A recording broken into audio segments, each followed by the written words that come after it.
Hey Rizzo, Michael. This is the story about the vision in the clouds.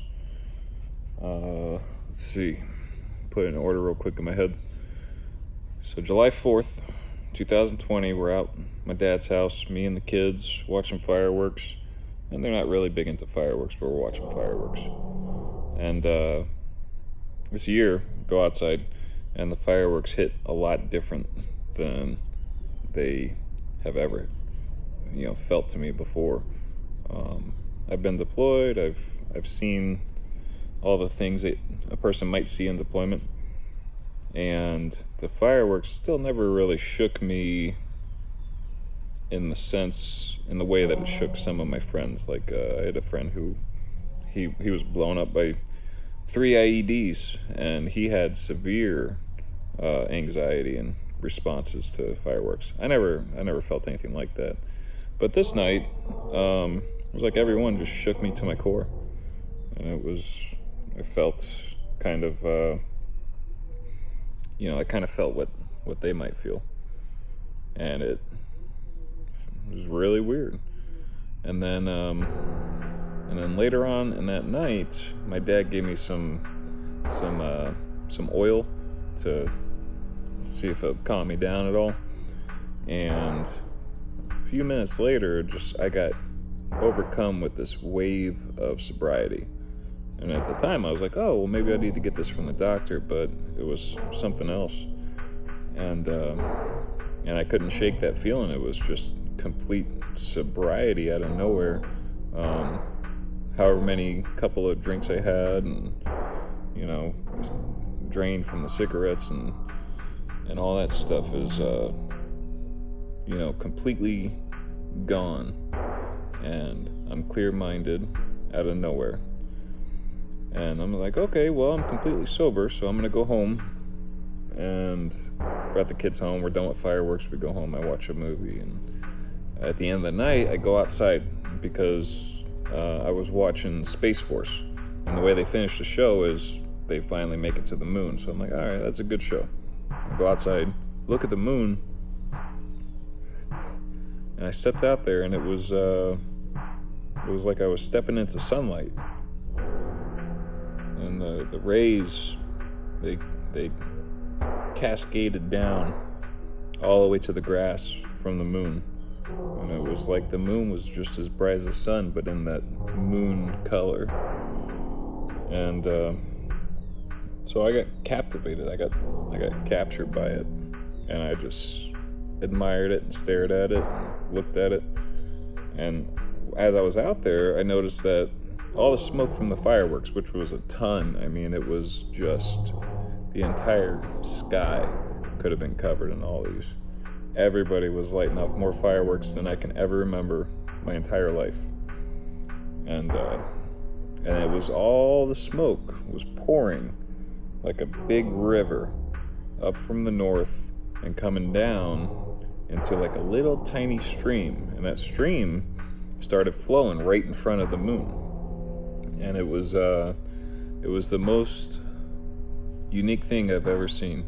It was the smoke, but it was also a really cloudy day, and we couldn't see the fireworks when we were lighting them off. You could just hear it. It sounded like a battlefield.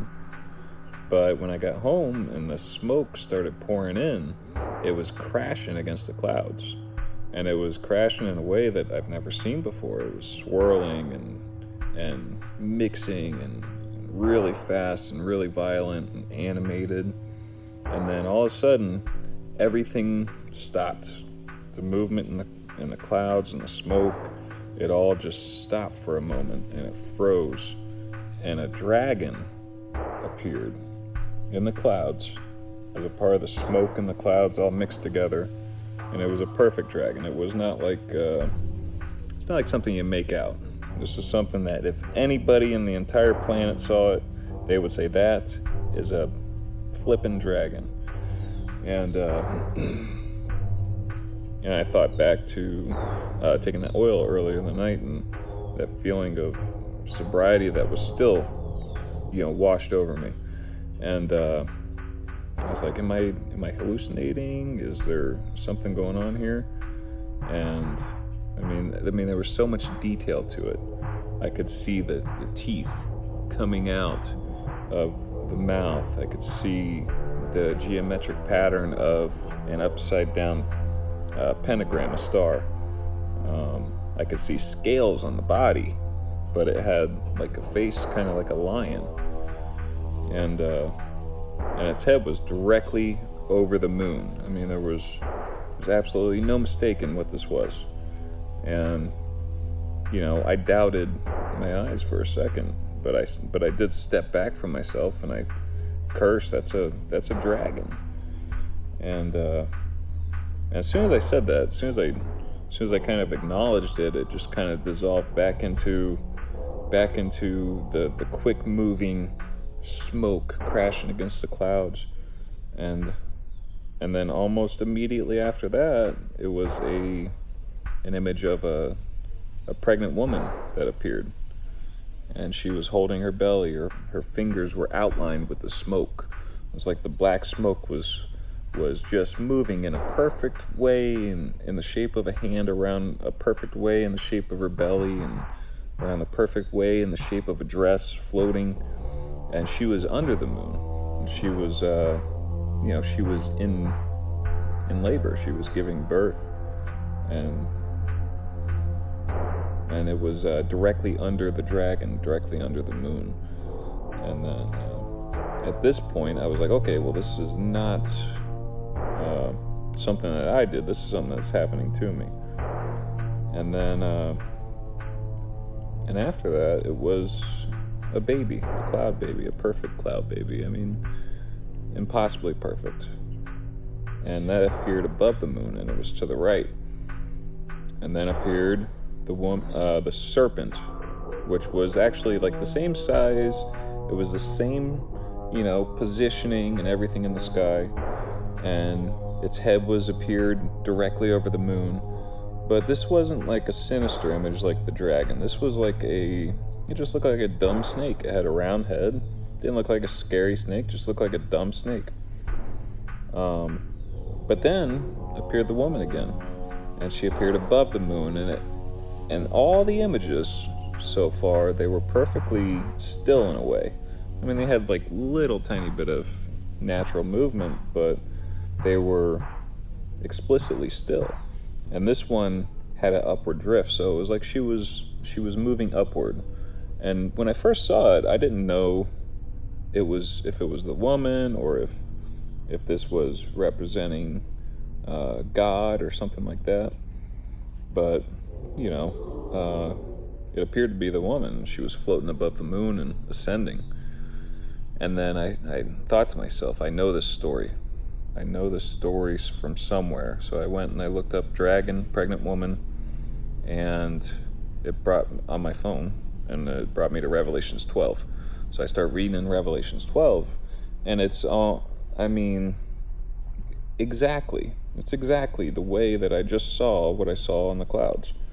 It was, talking about she's clothed in the sun, but the way that I perceived the moonlight was as sunlight because it was so bright. The woman above the moon, and it says like sunlight. It was like the rays were actually piercing through her dress and still cascading down, and in just a beautiful way that I couldn't ever explain. I don't think Leonardo da Vinci could have painted this stuff as perfect as it actually was. And so I went inside. I got excited. I was profoundly excited about what I just saw, because it was the undeniable proof of the gospel. It was, obviously I can't prove that to anybody else, but it was proof to me, and that's all I really, care to need to share the story. So I went in, I started reading chapter 12, and, I read it, I'm like, wow, that's exactly the way it appeared. And I ran back outside, I got excited, and I'm like, all right, God, what else you got for me? And it was like there was an intermission. After that last image, it just paused. It waited for me to go in the house and read the book. I walked outside, and it just started up all over again. And it was, it was like the woman was hiding behind a bush. There was a lion, distinctly a lion. I mean, an actual lion, not like the dragon. A lion sitting on his ass and kind of posting guard. And then there was an eagle looking over his shoulder. Perfect eagle. I mean, it's impossible. I can't describe how impossible all this stuff was, but it was all physically, according to our understanding of the universe, impossible. And then there was there was these four monsters, beasts or monsters.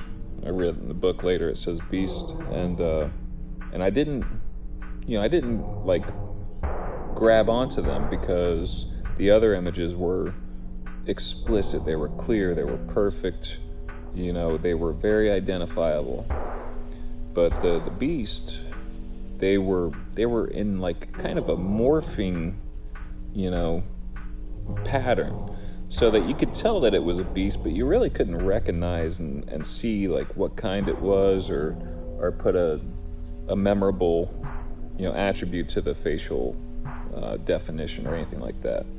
So like, and then I read later in the book, it says,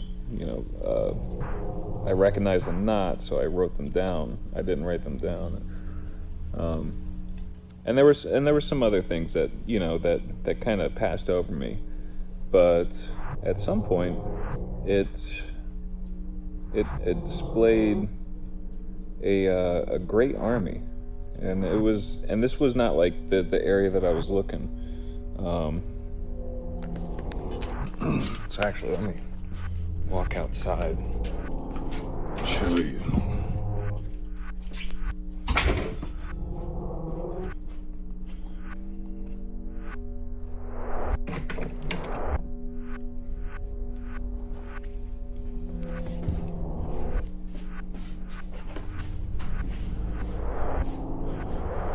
Okay, so this is my backyard. Okay, and right up there is where everything appeared to me. But this great army stretched all the way as far as I could see between those openings in those trees.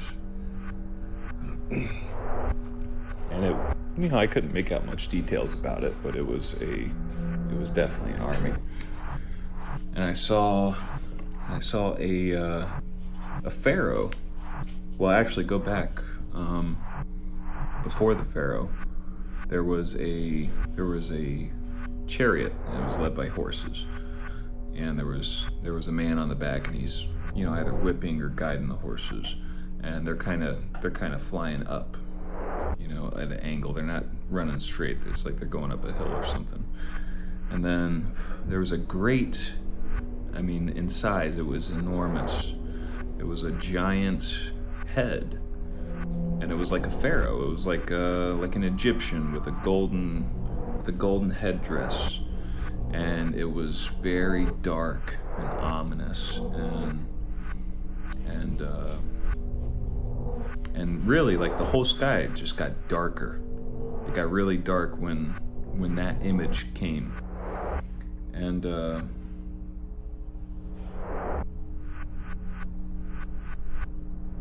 was bigger than all the other images, tall-wise. It was very huge and stood out, and shit, what happened after that? Well, anyways, so there was an army, there was darkness, there was a pharaoh, but the eagle, the lion, the beast, woman hiding in the bush, snake, dragon, and then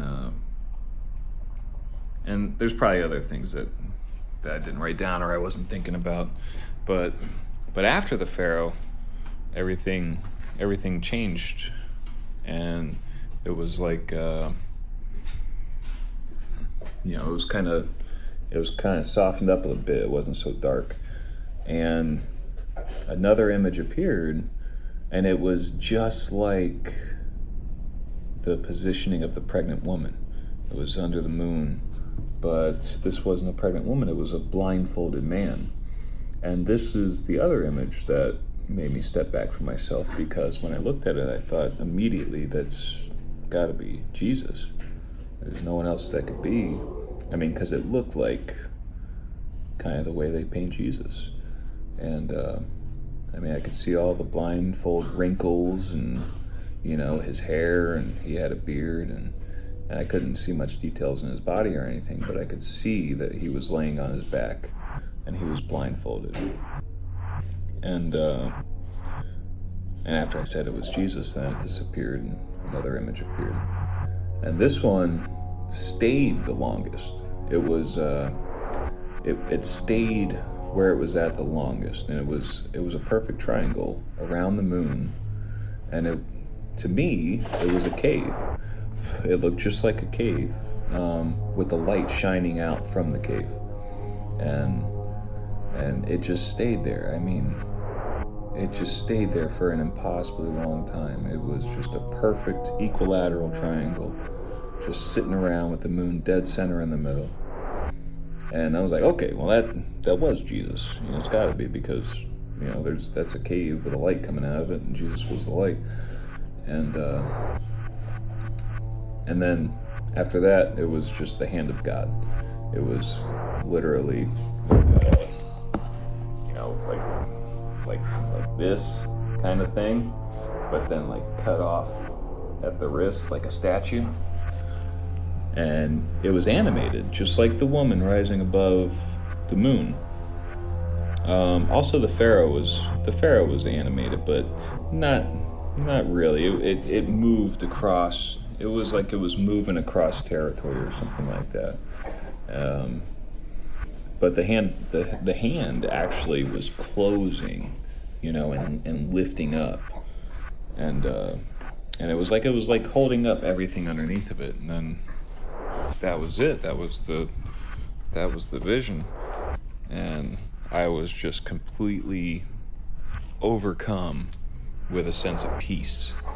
And I don't know if, you know, my life story's, you know, well known to everybody or not, but peace isn't something that I ever even really knew what it was until that moment. And I cannot shake how powerful it was. I think about it just about every single day. And so after that, you know, probably wiped some tears out of my eyes and went and grabbed my Bible, and I started reading. I was like, okay, chapter 12. So I start reading 7 chapters before. It was just, I just happened to flip to 7 chapters before. It wasn't on purpose or anything, or it might have been, I don't know. But I go back and I start reading earlier because, you know, basic bracketing. Like in the Army, if you're shooting, you know, mortars, and you try 100 meters and you miss, go ahead and go to 300 meters and then come back if you need to. Well, that's what I was doing with the reading. I went back and I was going to read past it, and I didn't read the whole book, but I started reading in chapter 5, and I read 5, 6, 7, 8, 9, 10, 11, and there's nothing that really stands out about what I saw in the clouds. It did over time, but it didn't stand out at the moment. I was like, why am I reading this?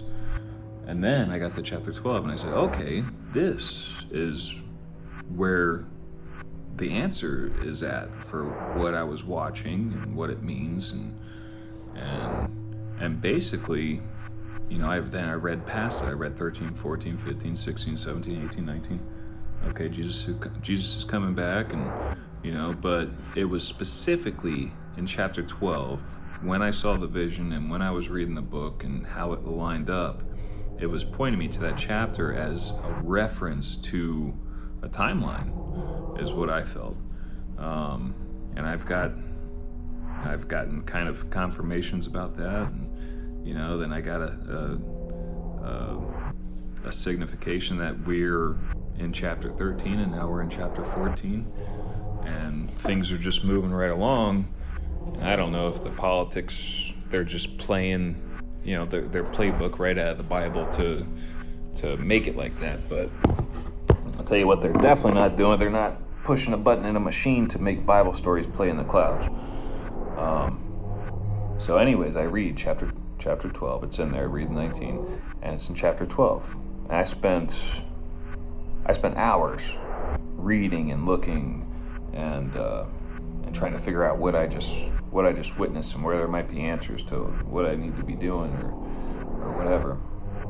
And that was it. That was like I woke up. I called my friend. He's a seminary or theologist, and I was telling him about it, and drew him the pictures and explained everything to him. And it took him a little while to grasp the idea that this was actually happening and not like a story that I was talking about. This is something that actually happened in my backyard. And but it was weeks and weeks later. I mean, I called my mom and I started talking to her, and this was the time after she had left my house. She was staying with me for a little bit, and and she was too proud to ask for help and too stubborn to not wash dishes. And I mean, she was miserable for a lot of reasons, but like she still felt like she needed to help me, and I don't know, it just kind of turned into a mess. She stole like parts of my good pots and a bunch of stuff. They must have been pissed when they were leaving. I'm taking this damn pot. I probably bought it anyways. But so we're catching up. I haven't talked to her in a while, and we're catching up. And I'm like, Mom, I gotta tell you the story. I've been kind of trying to catch up with you, but I really called you to tell you the story. And I started telling her the story. I was like, yeah, we're doing fireworks and whatnot. And I walk outside, and the moon is bright white as the sun. And she, or bright as the sun. I don't know what I said, but I just got to the part about the moon. And she just, Michael, I saw 7 angels. And I paused and I waited for her to keep talking. I said, okay, and what else? And she started to tell me the story. She was, they were staying at their friend's house, and she was inside, and I don't think I've ever heard her say this previously, but she's like, I was completely sober. And usually she says, I wasn't drinking, or we only drank a little bit, or something like that. I never hear her say, I was completely sober. Because she never really was. But I had that feeling of complete sobriety that washed over me and just took away any type of little, impairment. I was completely clear-minded. I was just, I don't know, like full of peace or something. And so she's telling me, I didn't think about that at the moment. I just thought it was her typical justification for her ailment. But then she starts telling me that she was sitting down and she was trying to get up, and she couldn't get up. And every time she tried to get up, that these 7 angels appeared above the ground inside the house, and she said they were pure white, and they would appear, and she would try to get up, and they would be there, and she'd go back down, she'd try to get up, and they would be there. And she said they were pure white in a way it's kind of unexplainable. It's like pure white, but she could still see every single wrinkle and every hair and the details in their eyes. And she said she would never forget their faces. She said, even after I die, I would never forget their faces. And I let her get it all out. I said, Mom, well, I 100% believe you, because when I was looking for what I saw, let me tell you the story. And I told her the story, and I said, at the end of this, I went back and I looked for it in the books. And I started reading in chapter 5, and I really didn't know why I was reading because it wasn't in there. But chapters 5 through 7 are exclusively about the 7 angels. And she, I prayed to my mom. I talked to her before she went. And this stuff unfolded over the course of a year. It didn't just stop with me calling my mom. I mean, I told a lot of people about it. I've had books in the Bible that I've never even read before line up with that event. Ezekiel, the very first part of Ezekiel says, the word of the Lord appeared unto Ezekiel down by the river Shabar, it's like under the moon or something. It was the 13th year, anyways, I took the dates and I added them to my son's birthday. The 13th year plus, I added that to the day that I saw what did I add? 13th year in the 4th month of the year and the 5th day of the month. Well, anyways, it added up perfectly with my kid's birthday. And I never even read the book before until just then. And just impossible confirmations. I had grasshoppers appear, and they were covering my entire front chairs. I have 4 white chairs. They weren't anywhere else. They were just all over the chairs except for the one that I sat in. And then I had a turtle come up and lay eggs in my front yard. I picked it up while I was laying eggs. I didn't know it was a she. I was trying to show the boys. I'm like, oh, it's a girl. She's laying eggs. I had 2 rabbits run right up 6 feet from me and make like rabbits, and then they booked it. And I had possum walk up to me, a weird possum. This neighbor walking their dogs. They're like, these dogs never say hi to anyone, ever. They've never said hi to anyone. But they walked up to me and John, and they started licking our hands and stuff. And quite a few others. But so this went on, and eventually I came to the point where I said, okay, God, well, what has this got to do with me? I mean, what does it really got to do with me?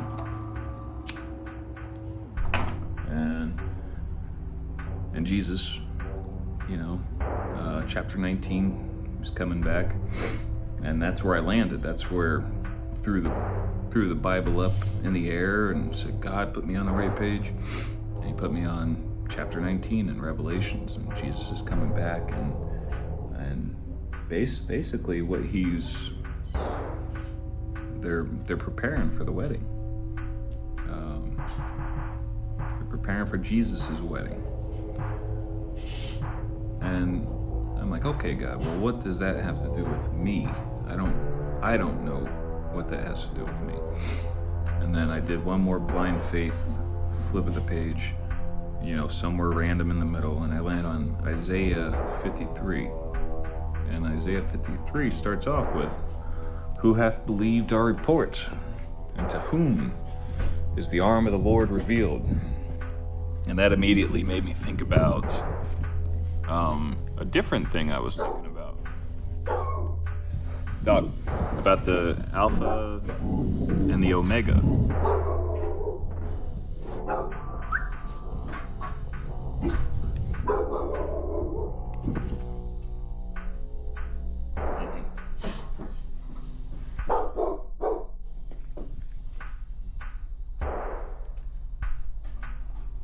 But anyways, so who hath believed our report, and to who is the arm of the Lord revealed? And it was the Alpha and the Omega. Stop, please.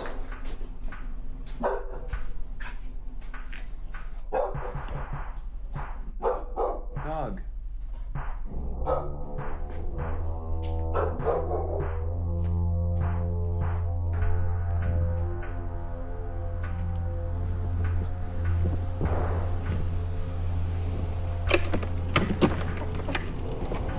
Stay.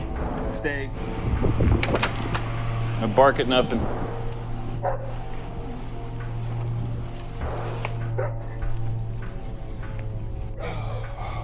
It's not even my dog. I don't want any dogs in my house. Sorry, they're dirty and loud, and they tear up all my stuff and put trash in my yard. But anyways, so Ezekiel, the very first thing lines up with David's birthday, and I get to the random flip of faith in Isaiah 53, and I start reading it, and it lines up perfectly. The very first thing is the very last thing in the image, and or the vision. And I'm like, okay, I'm seeing this as an answer. And I start reading, and I just couldn't believe how impossibly that verse, that scripture, that entire chapter matched my entire life. I mean, everything about my life was in that one chapter. And like, okay, well, that kind of makes sense, because I guess I'm gonna have to do some stuff or whatever. But really, what it was, I'd never read it before, and it was talking about Jesus again, and it was talking about the prophecy of Jesus before he came. And the Jews actually sometimes skip over that verse because it's talking about Jesus. But really, when you look at the whole book of Isaiah, it's all talking about that one verse, not the one verse, but that one chapter. It's all talking about Jesus. And I'm like, okay, so I understand that now. And well, ultimately what ended up being was kind of a preparation for me to be able to say goodbye to Mom, and let her go in peace. At the time, I mean, it's layered in meanings. It's like got the immediate meaning, it's got the greater meaning, and it's got the global meaning to it, which they're all valid, and they might mean something to different people on different levels. With this was, Mom was getting ready to go to the angels, and the actual angels, and I talked to her, and I asked her, I said, Mom, just do this for me after you go, and just come back and just let me know a couple things. Tell me what it's like, and tell me if I have to worry about anything with this and that. And so we all made it up there. We said our goodbyes. We pulled the plug. She's getting ready to go. It was March, a little bit before her birthday. And it was, she could tell, like right when we walked in, she could tell we were in the room. The doctors say, oh no, it's just neural responses and this and that. Yeah, they're full of shit. Fucking Dave is talking about like, yeah, you gotta be careful, because sometimes they come back to life just one more time. And so he goes to give her the last kiss, and she does it to him. Well, there ain't no way that's on accident. But said goodbye, drove home. I held myself together for, pretty much the whole way home. I got the kids in, I went to bed, I crashed right away, and it was a terrible ride home. It was like the hour before we got back, one of the kids pissed all over the truck, and so I'm scrubbing the truck first thing in the morning, crying, thinking about what Mom was going through while she was alive, and she always wanted to get a message across while she was alive, and she could never really get it across the way she wanted to, but she did. It was like, we're getting ready to leave, and it's just kind of, we were at my dad's house because he let us use the truck,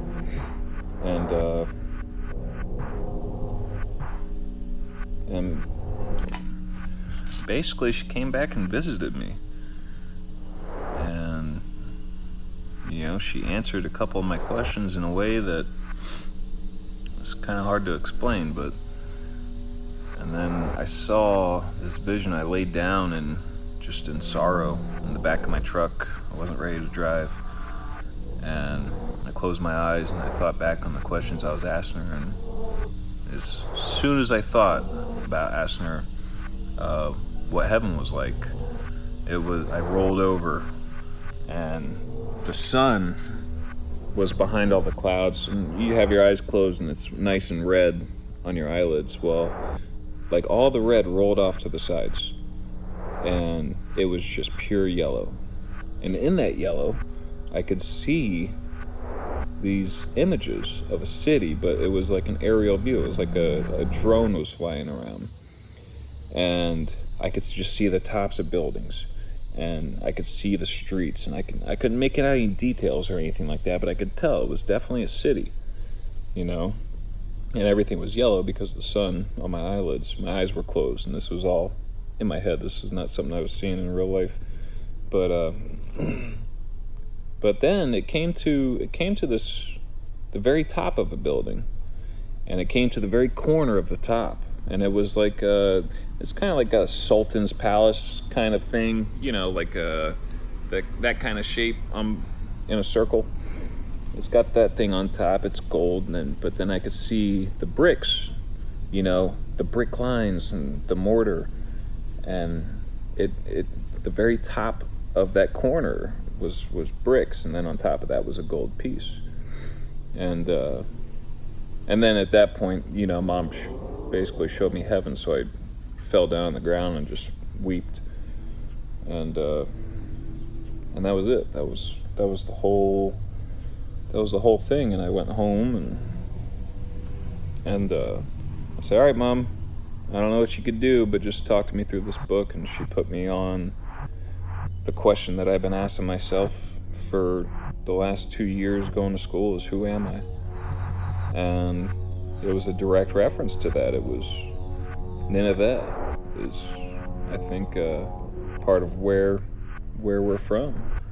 And it was because Jonah was sent over there to preach against the city that it was even possible for me to be born, because my mom wouldn't have met my dad if the city of Nineveh didn't repent and they didn't have those, because I think that's might be where my dad is descended from.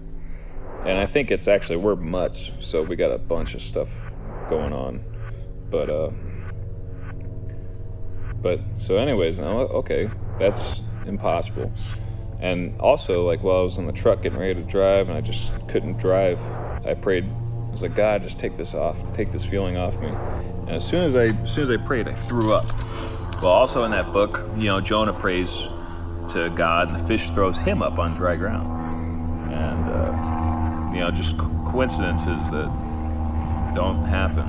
And then he put me in, I think, Matthew or Luke or one of the New Testament Gospels, and Jesus is talking, and he's talking in parables, and the people don't understand what he's saying, or half the people don't, but he's saying the brick that the builder rejects is the one that ends up being at the top of the corner.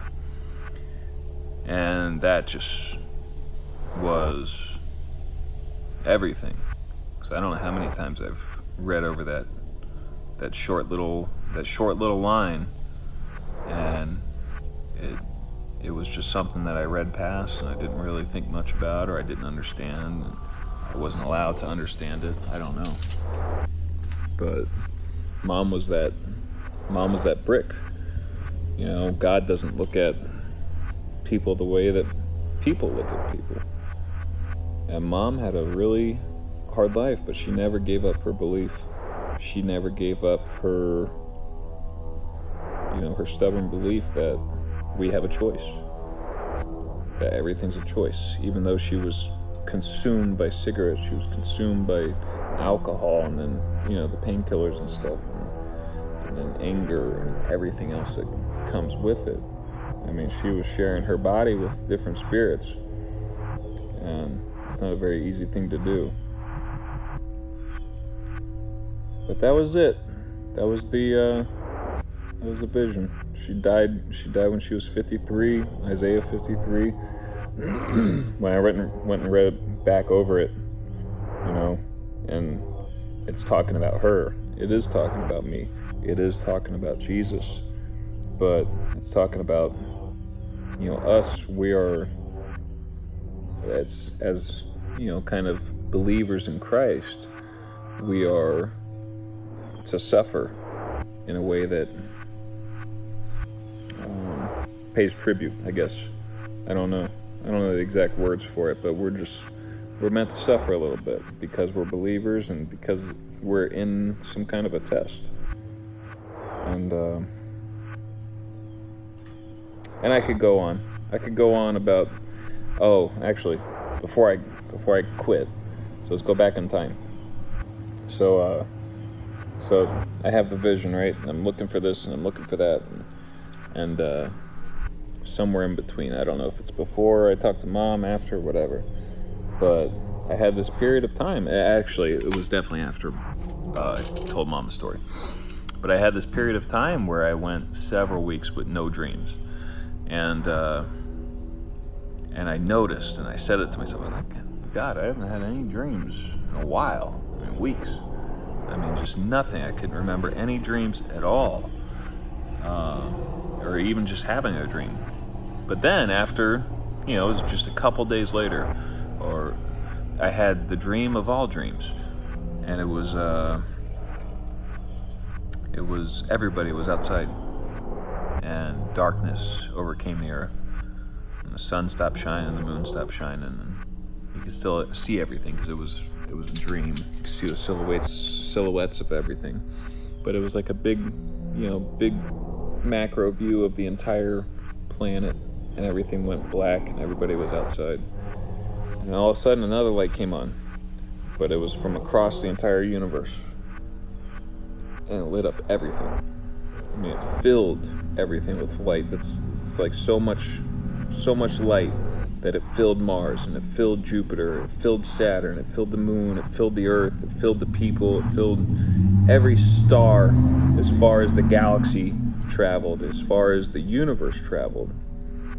And I could see literally the entire universe, or our entire universe. I don't know what's actually out there, but it was our entire galaxy.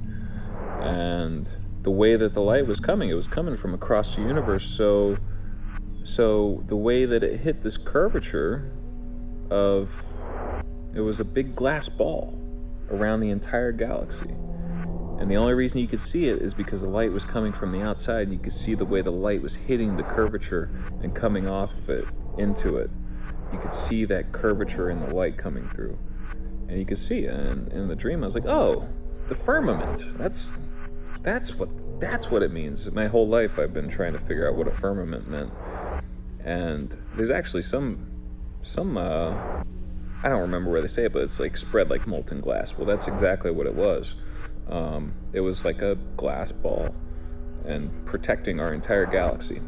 And then outside of that, you could see on the earth into the valleys and into the city and into everything. But beyond the firmament, you could see all the other galaxies. And it was just endless. As many stars were in our galaxy. That's how many galaxies there were outside of our galaxy. And I could see every single one of them crystal clear. I mean, just full of light. I could see every detail as far as the galaxy and the universe went. And beyond all that is where the light... And then, that was it. That was the dream. That was the whole, dream. And I woke up and I didn't have any dreams for weeks. I didn't have any dreams for weeks. And then once I came to the passage, talking about Moses, I think Aaron and the other guy, they're complaining. They're complaining because God chose Moses. And they're like, yeah, what about us? We helped too. I was like, yeah, well, when I come to you in a vision and in a dream, that's how you know you're a prophet. So I'm not making that claim, but that's pretty much the whole story. Love you. Talk to you soon. Call me or something. See ya.